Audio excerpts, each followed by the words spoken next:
Ayodele-Bamisaiye of Dexteritas Professional Corporation. And this is another Finance Friday. I know you may see the I'm coming to you from a different location today. But hey, I'm coming to you nonetheless. It's been, well, I think we're getting into a bit of a cold spell in Calgary right now, and the weather isn't as nice as it was last weekend. But hey, what do? We roll with the punches every day, right? We choose our thoughts, we choose our actions, and then we move according to our intentionalities. Um, it's Friday morning, and this is Finance Friday. And today I have a very interesting angle on an article I shared earlier in the week to talk about. But before I jump into that, as usual, my friends at the Financial Empowerment Initiative Network are on hand to support anybody who is of the modest income persuasion and requires to have a tax return filed. Now, the tax filing system is going to be closed from January 29 until probably about the 24th of February this year.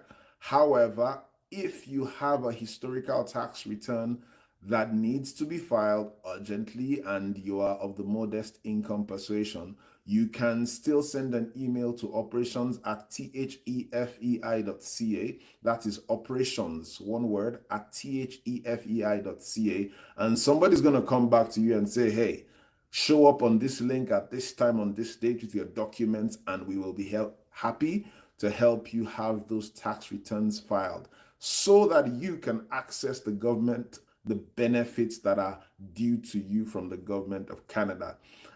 That's number one. Number two, the FEI will be having its first marriage and money seminar this year. It's happening at the Calgary Full Gospel Church on the 21st of February.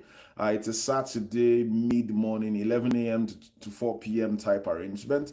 And the goal is to bring in couples and people in intimate relationships and single people who want to think about money different, to talk about money in that couples, marriage, intimate partner setting, and see how we can ensure that we are doing it right in, that home setting where we create life and do life and raise the next generation.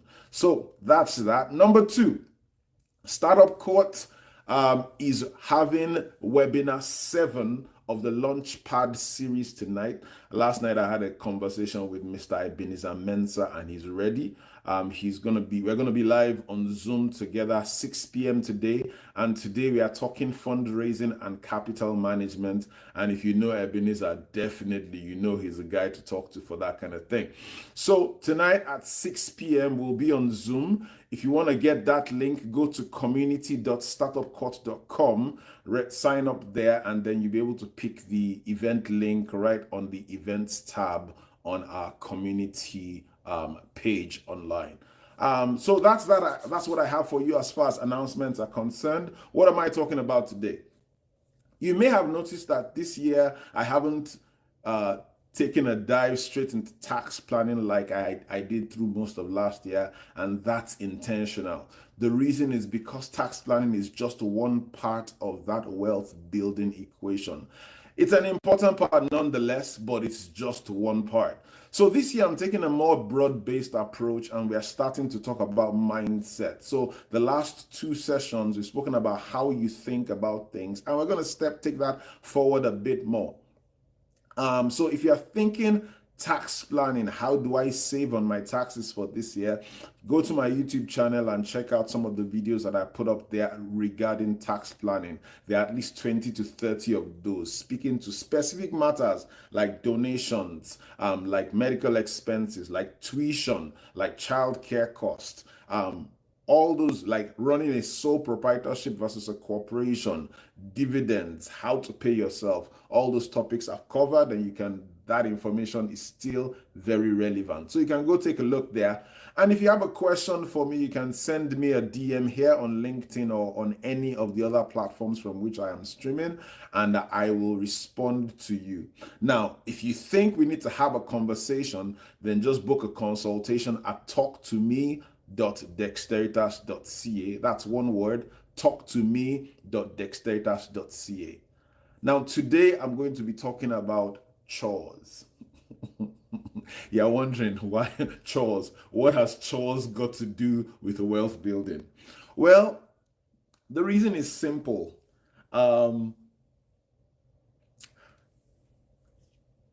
It's how you don't do a chore necessarily because somebody's going to give you a pat on the back and say, hey, well done. A chore gets done because that's the only way that we maintain order and sanity. That's the only way we ensure that things go the way they should go. That's why we do chores, right? So today I'm saying to us, from an adult perspective, that if you are going to build wealth, you are going to have to learn to steward, because the action of executing a chore is the first step in stewardship. It's an acknowledgement that I am responsible for this, right? Nobody is going to necessarily recognize you for carrying out your chores.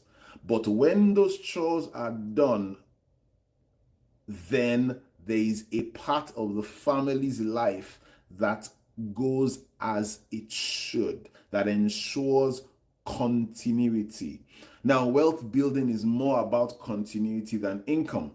And we all know that because the eternal story is a story of the person who comes into wealth at once, and within a short while, they are right back there losing all of it. Why is that the case? Because wealth is about stewardship. But the average person is raised in scarcity, in a reaction, in emotion, right? So where do most people live? The average person is saying, hey, how do I pay my bills? How do I survive? Right? There's this anchor in urgency and fear. There's a now orientation. I need to get it done. I need to get it done now. It's found in the immediacy of everything that we want today. That mindset does not build wealth. That mindset fritters it all away. So what exactly is stewardship, and why am I talking about chores? Because stewardship focuses on responsibility. It is anchored in intention, in looking at tomorrow and saying, how do I ensure that the actions I take today result in a better tomorrow? It's later oriented, if you call it that. That is exactly where we are not today, which is the reason why you are going to be very different when you choose this mindset. Everybody wants to be wealthy, but everybody wants to be wealthy now. So, chores are our first lesson in responsibility, and they are not glamorous. There's nothing pretty about washing dishes or sweeping the floor or tidying your bed. But guess what they ensure? They ensure that you come home to a clean house. They ensure that the sink is clean and there's no stench arising from dirty dishes and decaying food, right? That's what chores do for you. So, what's the adulthood version of chores? And no, it's not your job. No, it's not your job and it's not your business. It's in the review of your personal finances. It's in the financial forecast for your business. It's in you intentionally saying, how do I ensure I am making the right choice that puts me in a better place tomorrow than I am today? It's in opening that letter from the CRA. It's in being aware that, hey, my tax bill this year is X dollars and I have that money squirreled away. Savings do not happen. They are intentional, and they are a result of personal responsibility and stewardship. And that is the mindset that leads to wealth. So, these are 3 questions I would ask that will help us to maintain a strong stewardship lens. The first one is this a now decision or is this a later decision? What does that mean about that? Are you taking a short-term approach to how you are making decisions, or are you playing the long game? Are you thinking about this based on the impact for tomorrow? One thing is certain, life is hard. If it's easy first, then it's going to get harder down the road. If it's hard first, then it's going to get easier down the road. So when you make a decision that makes things easy for you now and it hasn't been hard at any point, the question is, are you deferring the difficulty and the challenge? If that's what you're doing, then you are choosing the scarcity mindset. You are choosing survival. You are not choosing wealth, and that's not where you want to be. So stewardship slows you down enough for you to choose wisely. Now, I want to point out something. Everybody thinks about responsibility from the perspective of pressure. Oh, I have to do this. I have to do that. I have to do this.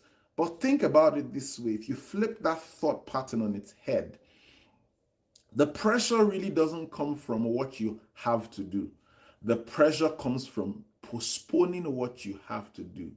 So if you have a letter from the CRA, kindly open it today. Don't wait till tomorrow. And definitely do not wait till April.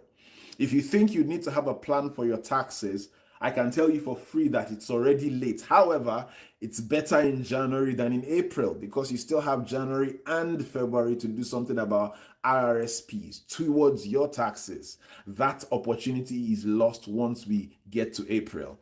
So, point I'm making is this. Responsibility doesn't feel heavy because it exists. Responsibility feels heavy because we have postponed it. And as long as you postpone it, the heavier it becomes. The longer you postpone responsibility, the heavier it becomes. And you don't want that. So when you make a plan, follow through with action. Take action. Take action swiftly. Take action early, because that's what ensures that you never feel the pressure from procrastination. What you get is the pleasure of execution. Now, taking this just a little bit further, tax planning is not about being clever. It's about being responsible. Financial planning is not about being clever. It's about being responsible. It's saying, I want to be in a better place financially for myself and for the people that depend on me. So, I know I've said quite a bit today, but I want us to mull on that. But more importantly, I'd like to say, hey, if you look at your situation and you think you could use help with a conversation, then hit me up, talktome.dexteritas.ca for a paid consult, or send me a DM here. Let's talk about your situation and see how we can get you the help that you need to put you on a better footing financially, as far as your personal finances are concerned. And if this is a tax conversation, that's right up my alley. I can support you to make sure that we are getting the best outcome for you. So don't forget, stewardship, responsibility, it's not about control. It's about care. It's about intention. It's about a dedication to yourself and giving yourself the best outcome possible. This is Finance Friday. My name is Ayodele-Bamisaiye of Dexteritas Professional Corporation. It's always a joy to come here on Friday morning and share my thoughts. And this is my thoughts for today. If you think that this has, struck a chord or rung a bell and you'd like to find out where it came from, head on to Ayodele-Bamisaiye.com and hit the blog button there. The most recent blog post is really the driver of this conversation. It's an amazing Friday, and I wish you a great weekend ahead. This is all I have for you this morning. It's bye for now.